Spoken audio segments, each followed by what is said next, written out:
le président des États-Unis.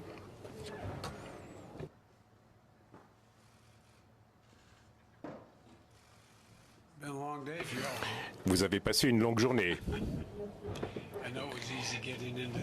Je sais que c'était pas trop difficile de franchir ces portes, n'est-ce pas? Bien, quoi qu'il en soit, bonsoir tout le monde. Eh bien, je viens de conclure la dernière réunion de ce long... The U.S.-Russian summit. And I know there were a lot of hype around this meeting, but it's pretty straightforward to me, the meeting. One, there's no substitute, as those of you who have covered me for a while know, for face-to-face dialogue between leaders. None. And President Putin and I had share a unique responsibility to manage the relationship between two powerful and proud countries. A relationship that has to be stable and predictable. And we should be able to cooperate where it's in our mutual interest. And where we have differences, I want President Putin to understand why I say what I say and why I do what I do, and how we'll respond to specific kinds of actions that harm America's interest. Now, I told President Putin my agenda is not against Russia or anyone else. It's for the American people.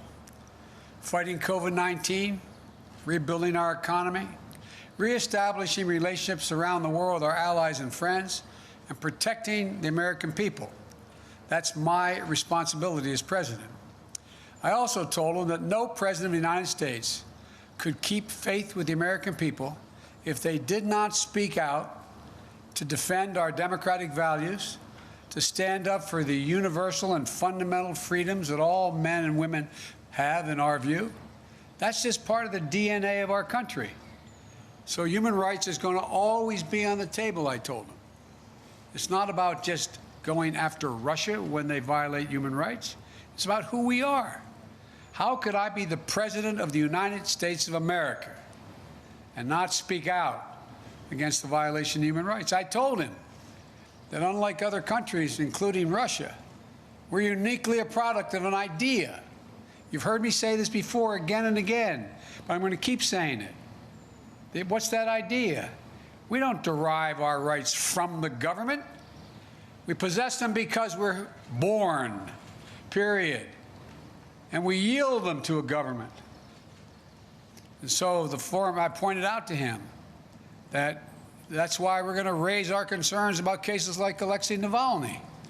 I made it clear to President Putin that we'll continue to raise issues of fundamental human rights, because that's what we are. That's who we are. The idea is we hold these truths self-evident, that all men and women, we haven't lived up to it completely, but we've always widened the arc of commitment and included more and more people.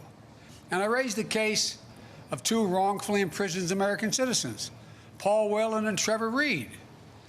I also raised the ability of Radio Free Europe and Radio Liberty to operate and the importance of a free press and freedom of speech.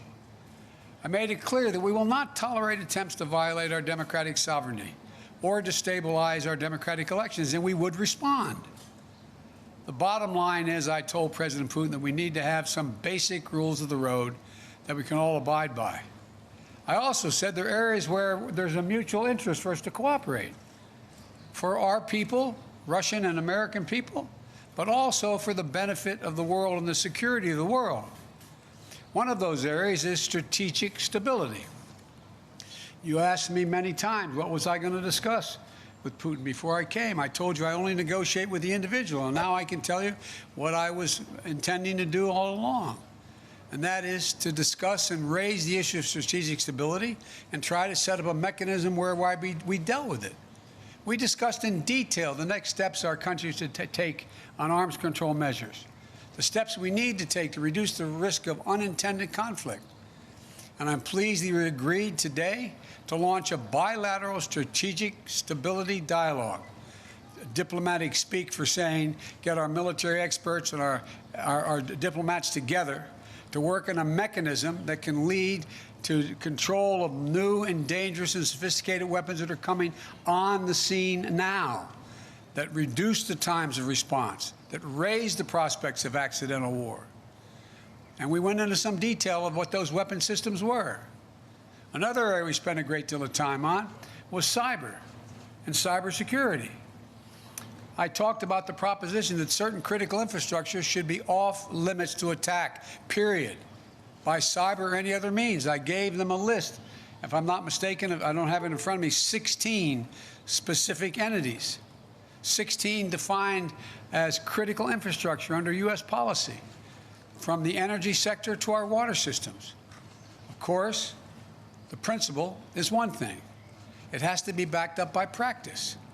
Responsible countries need to take action against criminals who conduct ransomware activities on their territory.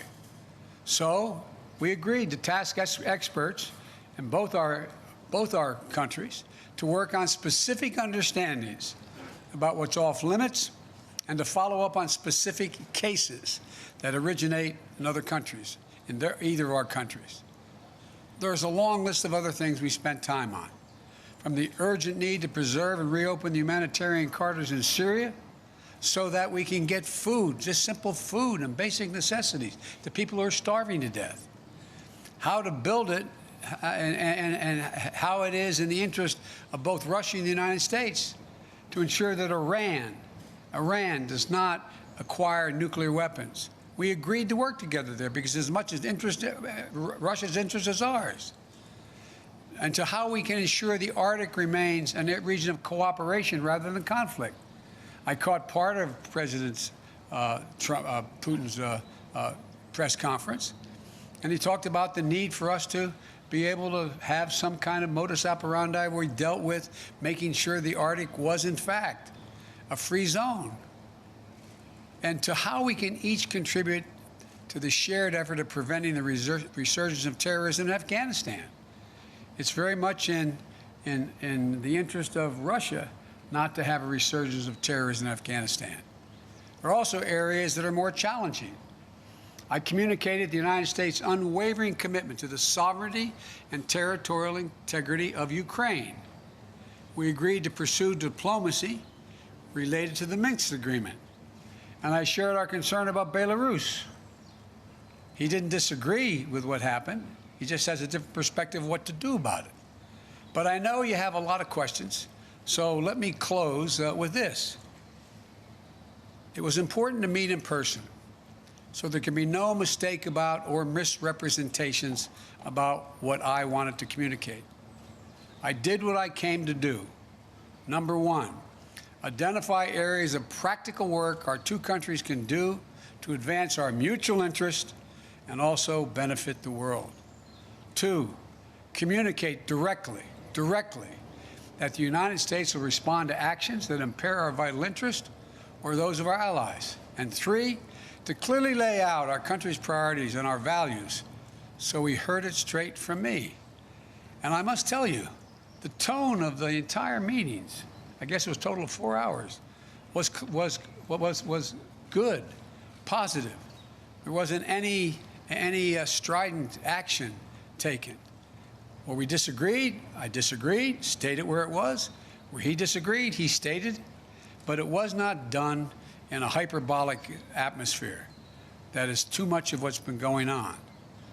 Over this last week, I believe, I hope, the United States has shown the world that we are back, standing with our allies. We rallied our fellow democracies to make concerted commitments to take on the biggest challenges our world faces.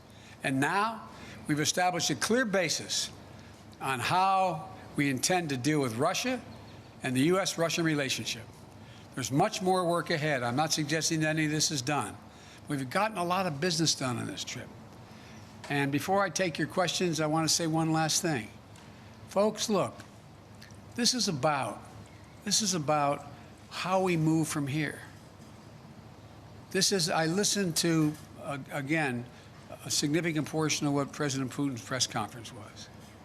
And as he pointed out, this is about practical, straightforward, no-nonsense decisions that we have to make or not make. We'll find out within the next 6 months to a year whether or not we actually have a strategic dialogue that matters.